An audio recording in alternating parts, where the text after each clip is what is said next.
কি বাড়ি দাও এত রান্ধনীতে ব্যথা পাবে না ঠিক মতন বাড়িও কাজ নাই কম নাই খালি খাওয়া আর ঘুম রাজা করে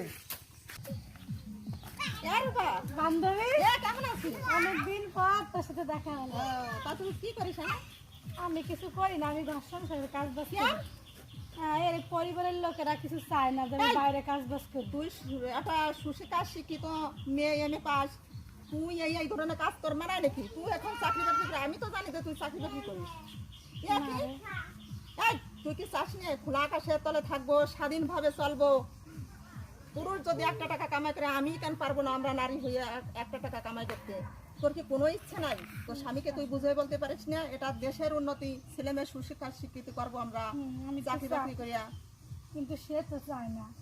সে জানা তো স্বামীকে বুঝাবি। আমি সবটা বুঝছি আজকে তুমি স্বাধীন, তুমি এই চাকরি বাকরি করো, ছেলে মেয়ে মানুষ করো, সে কত সুন্দর ভাবে থাকে, তুমি খারাপ ভাবে থাকে, ভালো লাগে না। আজকে থেকে তুমি চাকরি করবা, যাও তুমি স্বাধীন। পুরুষের কাঁধে কাঁধ মিলিয়ে কাজ করব, সংসারের উন্নতি, দেশের উন্নতি। ওকে। তাহলে